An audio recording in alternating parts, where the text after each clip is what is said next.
Top quality और consistent performance के लिए सिर्फ सिल्वर पंप नाम याद रखना। Welcome back. સમાચાર ગાંધીનગરથી, જ્યાં આંદોલન કરનાર માજી સૈનિકોની પોલીસે અટકાયત કરી છે।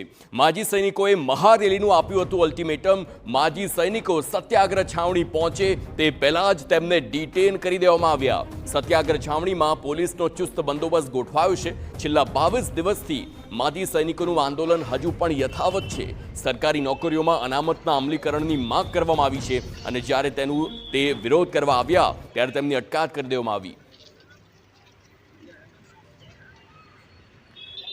તો હાલ આ બંદોબસ્ત જોઈ રહ્યા છો। માજી સૈનિકો જે પ્રકારે અનામતની અમલીકરણની માંગ સાથે આંદોલન પર ઉતર્યા હતા તેમની અટકાયત કરવામાં આવી છે। સાથે જ પોલીસનો મોટો કાફલો પણ ખડકી દેવામાં આવ્યો છે અને આ દ્રશ્યો જોઈ શકાય છે અટકાયતના।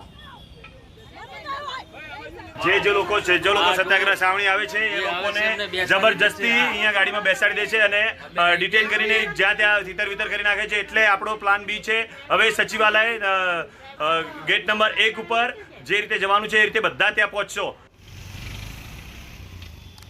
તો માજી સૈનિકોની મુખ્ય માગણી સરકારી નોકરીઓમાં અનામતના અમલીકરણની છે। આ ઉપરાંત ખેતી અને પ્લોટિંગમાં જમીન, હથિયાર, લાયસન્સ અને પગાર રક્ષણ જેવા મુદ્દાઓ પર પણ તેઓ સરકાર સમક્ષ ન્યાયની માંગ કરી રહ્યા છે। તેમનો આક્ષેપ છે કે આ નિયમો હોવા છતાં તેનું યોગ્ય પાલન થતું નથી, જેના કારણે વિસંગતતાઓ સર્જાય છે।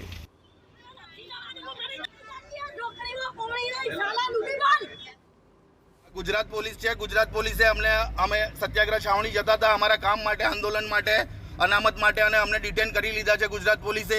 આ સરકાર અમારી જોડે અમને આતંકવાદી સમજે છે એ રીતે અટેન્ડ કરી રહી છે।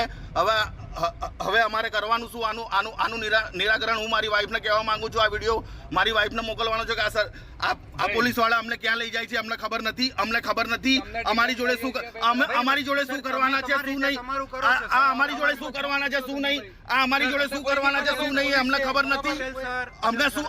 મને મારી નાખશે કે શું કરશે ખબર નથી।